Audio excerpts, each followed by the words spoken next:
Saya Kaisar Agung Kristen Oktukan dengan NIM D1A020254 akan menjelaskan tugas dari mata kuliah Hukum Tata Negara kelas D1 Universitas Mataram.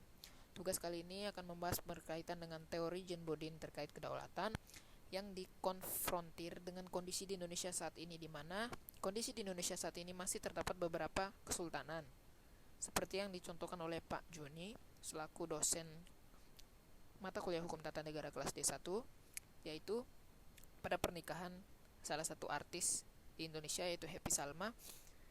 Di sana masih banyak terdapat para tamu undangan yang merupakan raja-raja kecil yang dicontohkan seperti raja-raja dari Goa, raja-raja dari daerah Bali, Singaraja, dan raja-raja sebagainya.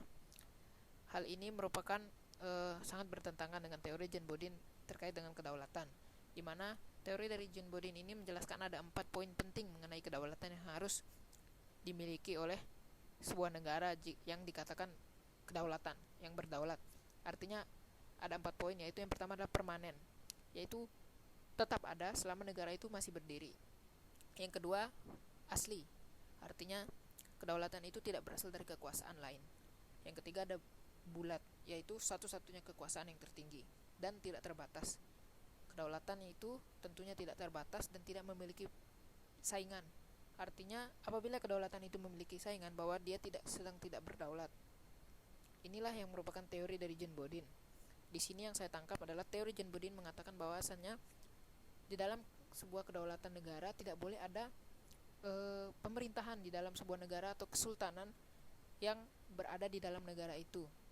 Menurut saya, jika dikonfrontir dengan kondisi di Indonesia saat ini, di mana di daerah Jogja contohnya, daerah istimewa Yogyakarta, ataupun di daerah Aceh, di sana masih terdapat kesultanan.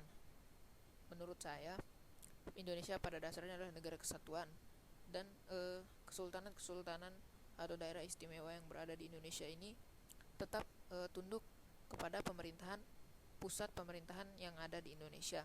Jadi kedaulatan yang dimaksud Jean Bodin ini menurut saya tetap ada di Indonesia, karena pada dasarnya pemerintahan di Indonesia tetap berdaulat atas daerah istimewa yang berada di Indonesia maupun kesultanan-kesultanan atau raja-raja kecil yang bermunculan di pernikahan Happy Salma contohnya. Mengapa demikian?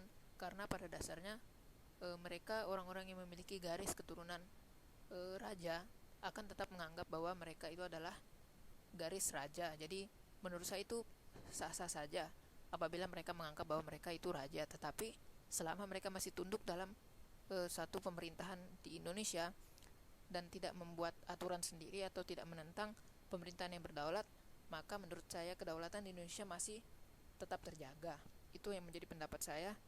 Jadi menurut saya teori Jean Bodin jika dikonfrontir dengan kondisi di Indonesia, menurut saya tidak ada yang salah. Artinya kedaulatan di Indonesia masih tetap ada, dan orang-orang yang menganggap dirinya sebagai raja sah-sah saja, karena mungkin mereka adalah memang keturunan mantan para raja-raja terdahulu. Jadi selama mereka tidak melakukan seperti membuat aturan sendiri di negara ini dan tidak melakukan kudeta ataupun apapun itu terhadap pemerintah yang berdaulat, maka tetap saja kedaulatan itu tetap berada di pemerintahan Indonesia. Itu yang merupakan pendapat saya. Terima kasih.